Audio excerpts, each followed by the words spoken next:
The growth of the nation depends largely on the government. And that is why on Dateline Abuja, we go to the governments to explain their actions and inaction. As a president, he will not sit down and hold his arm and look at the Nigerians are working and we cannot do our basic responsibility. Watch Dateline Abuja at these times on your preferred platform. It's another PDP state. They get the nod of the Supreme Court. An appeal by the All Progressives Congress candidate Aisha Al-Hassan has been thrown out for lack of merit and substance in the effect, validating the election of the Governor Darius Ishaku of the PDP last year. Reasons for the judgment will come through on February the 22nd. Data feed still coming through in one place simultaneously on all our social media platforms. We'll stay on the biggest stories. Boko Haram attacks IDP camps in Dalori, Borno State, killing 51 persons and injuring over 75. The president has condemned the act. He was speaking while playing host to the German president in Abuja as the United Nations and the European Union pledged $15 million to fight the sect in the northeast of Nigeria. Will the killings and rewards and attacks on soft targets by Boko Haram ever stop? What if the sect plans more attacks? What then for the government? Will the adoption of technology to protect the people from insurgent attacks work? Now that the IDPs are ill protected, tweet at _Gimba Umar. Let's know your thoughts on the subject. A stalemate hits the budget of the Ministry of Foreign Affairs before its House of Representatives Committee over controversial allocations of the ministry. We saw proposals of 1.07 billion naira for optic fiber and satellite space segments and 50 million naira for global communication network computers. Both budgets, subheads, are meant for a global communication project to connect Nigeria's 119 diplomatic missions to the ministry's headquarters in Abuja. The House Committee head insists that the appropriation had been made many times over to the tune of 9 billion naira for the project in previous budgets. Could this be a fraudulent practice, though? How does this impact Mr. President's war on corruption? We want to know your thoughts. Use the hashtag State of the Nation, starting right now.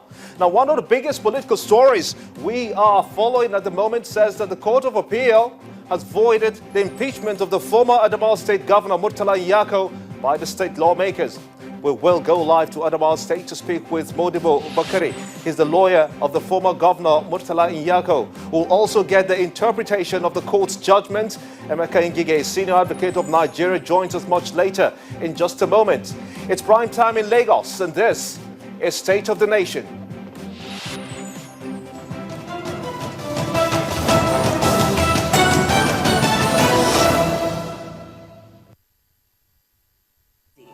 Analyzing a story is where the work is.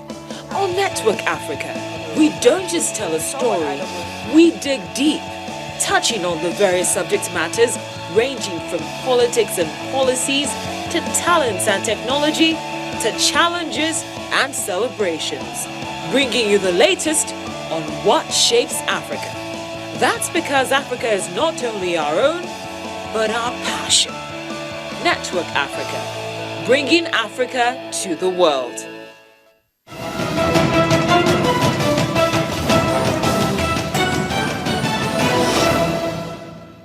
Welcome everyone in Nigeria and the rest of the world. I am Gimba Omar and this is State of the Nation. Right behind me, data feeds still coming through. Real time in one place simultaneously. We're focusing on the major stories. Be part of the show. Tweet at _Gimba Omar. Use the hashtag State of the Nation. Share your thoughts and let's get started. Trending.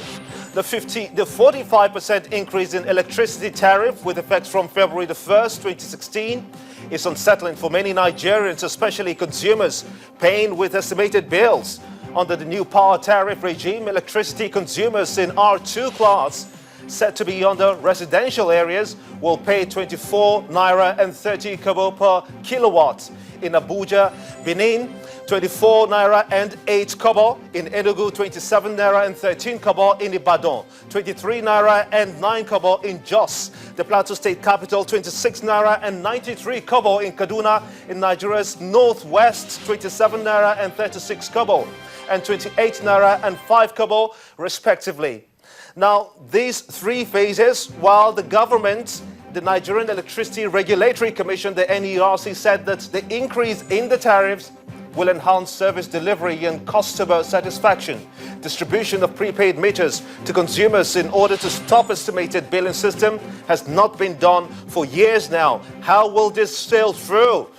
The previous government introduced a scheme for Nigerians to pay between 50,000 naira and 25,000 naira for prepaid meters under the new credited advance payment for metering implementation scheme. But the outcome was not known at the end of the exercise. The Minister for Power, Housing and Infrastructure has been commenting on this new tariff. Let's take a listen to what he had to say. On the lips of everybody is, why can't we have power first before we pay? Yes, I wish we could do that. But if they understood that power business is funded from finance from banks, so no bank is going to lend money to you if you can't show a recovery price. That's the reason why we can't have power first before tariff. It has to be produced before we have it, and it has to be paid for. The supplier of gas is not going to supply unless he sees his cash. So our friends in labor should not start a new fight. We don't need one. We need productivity. In any event, their members are part of the employees of all these discos and gencos and all, still working. So let's get to productivity. Let's stop fighting. Let's produce. Well, I'm now being joined to have a holistic look at what the Minister for Power, Housing and Infrastructure, Babatunde Fashola, has said in his words. I'm being joined on State of the Nation by Olabode Showumi, an electricity and energy expert, may I say. I want to thank you so much indeed for coming on the show at this time. What the minister said is power first, then you get the electricity. Does that make sense to you? Well, in actual sense, it does. But having said that, there are certain fundamentals that we all need to look at. I'll start with this. You know, basically, we had been enjoying power as a kind of government subsidy. In actual fact, it's not only petrol that is subsidized in Nigeria. Education is subsidized, health is subsidized, and electricity had been subsidized. However, when privatization took place, they practically released the market under the forces of demand and supply. So with the effect that those people who bought it under government supervision did not have the sufficient wherewithal to run a whole supply chain that was profitable, to the extent that at a certain point in time, government had to give them some money, emergency funds, which came in from the central bank, for them to run their companies.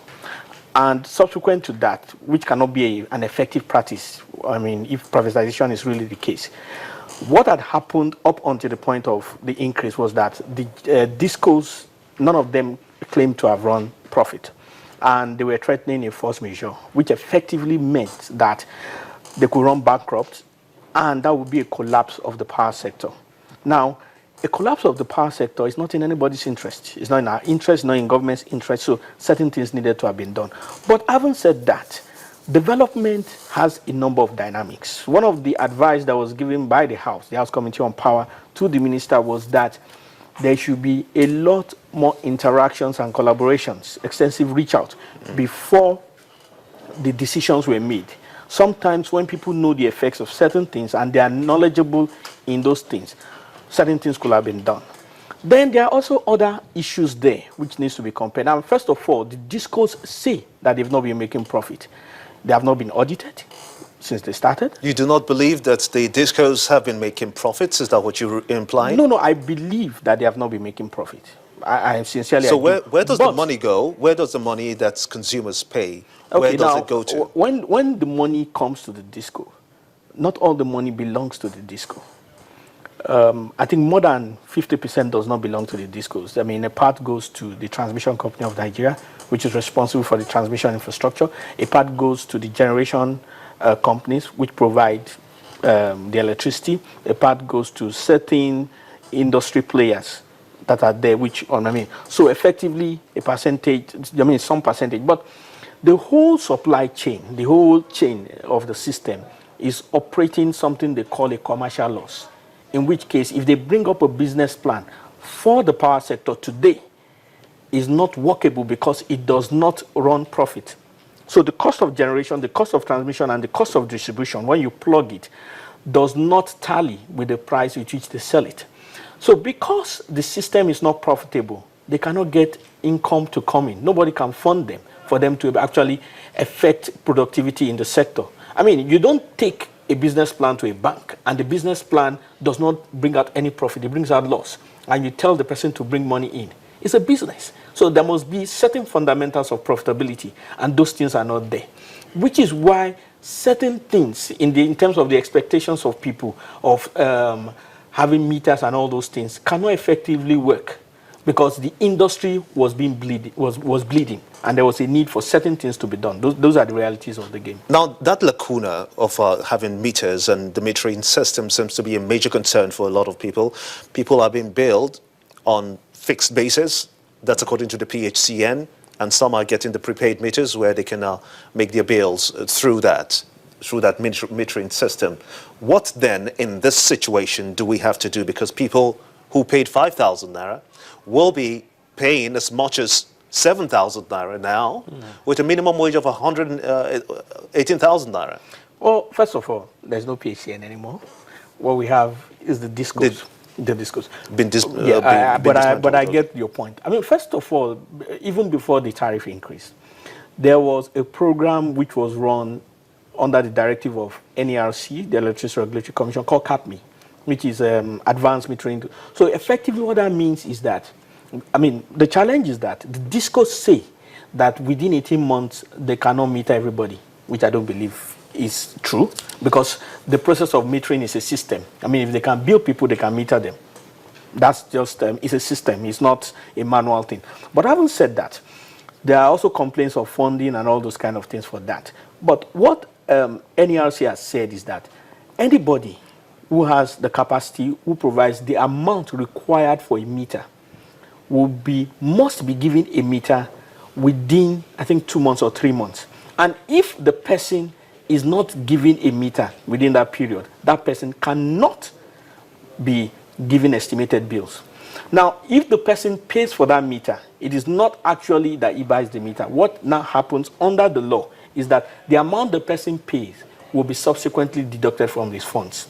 And I think there was a case with Ikeja Disco, and they were fined for those things. So there's actually a system in place. One of the challenges we have had as a people is that in this matter of things that actually affect us so much, the Nigerian people are actually ignorant. Or should I say they don't care. But it cannot always be that way. There's a responsibility on all of us to be aware, at least of the basics, the things that concern us, and the provisions that have been made for the industry to work effectively. Ignorance is never bliss.